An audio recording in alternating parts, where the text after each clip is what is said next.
நம்ம காப்பாற்றுங்க காப்பாற்றுங்கன்னு கதற வேண்டியது முதல்ல டாக்டர்கள்ட்ட இல்லை ஹெல்த் டிபார்ட்மெண்ட்னு நினைக்காதீங்க. ஃபஸ்ட்டு ஆர்பிடியும் கவர்மெண்ட்டையும் தான். ஏன்னா கடந்த கொரோனா வைரஸ் வந்து செத்தப்போ எல்லாரும் ஓகே நிறைய இறந்தவங்க தலையெழுத்து விதி அப்படின்னு செத்தாங்க. ஒரு நாளோட பிரச்சனை முடிஞ்சிச்சு. ஆனால் அதில் மாட்டிக்கிட்டு 5 வருஷம் 6 வருஷமாக சின்ன பண்ணப்பட்டவங்க யார் தெரியுமா?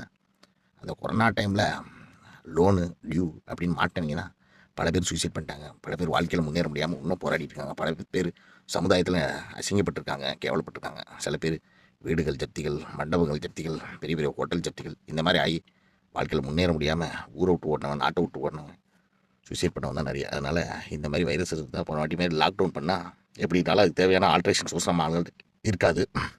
கண்டிப்பாக நம்மளைய இன்ட்ரெஸ்ட் போடாதீங்க, மொரட்டோரியம் கொடுக்குறேன் அப்படி இப்படின்னு கடைசியில் சேர்த்து வச்சு மொத்தமாக வசூல் பண்ணுவாங்க. ஆனால் இந்த ப்ராப்ளம்க்கு அப்புறம் நம்மளால் டக்குன்னு டெவலப் ஆக முடியாது அப்படின்னு ஸ்டெப் பை ஸ்டெப்பாக டியூஸ் இன்க்ரீஸ் பண்ணாமல் இமீடியட்டாக ஏற்கனவே உள்ள பெண்டிங்க்கு ஒரு இன்ட்ரெஸ்ட்டும் போட்டு அதோடைய பிரின்சிபல் இதில் ஆட் பண்ணி விட்டு அப்படி தான் பண்ணியிருக்காங்க எங்கள் ஹவுஸ் ஹோல்டிங் லோன்லலாம். ஸோ இந்த மாதிரி திருட்டுத்தனமான வேலைகள்லாம் செய்வாங்க. இதுக்கு நம்ம அஃபெக்ட் ஆனாலும் பரவாயில்லன்னு வேலை செஞ்சு ஒரு நோய் வந்து செத்தவொன்னு கூட நிம்மதியாக இருந்துட்டு போயிடலாம். ஸோ அதுதான் உண்மையான தத்துவம். எந்த வைரஸ் வந்தாலும் நம்மளுடைய வெளியே வரக்கூடாது, லாக் பண்ணி வச்சுட்டு நம்மளுக்கு தேவையான வசதிகள் எதுவுமே செஞ்சு கொடுக்காது கவர்மெண்ட்டு.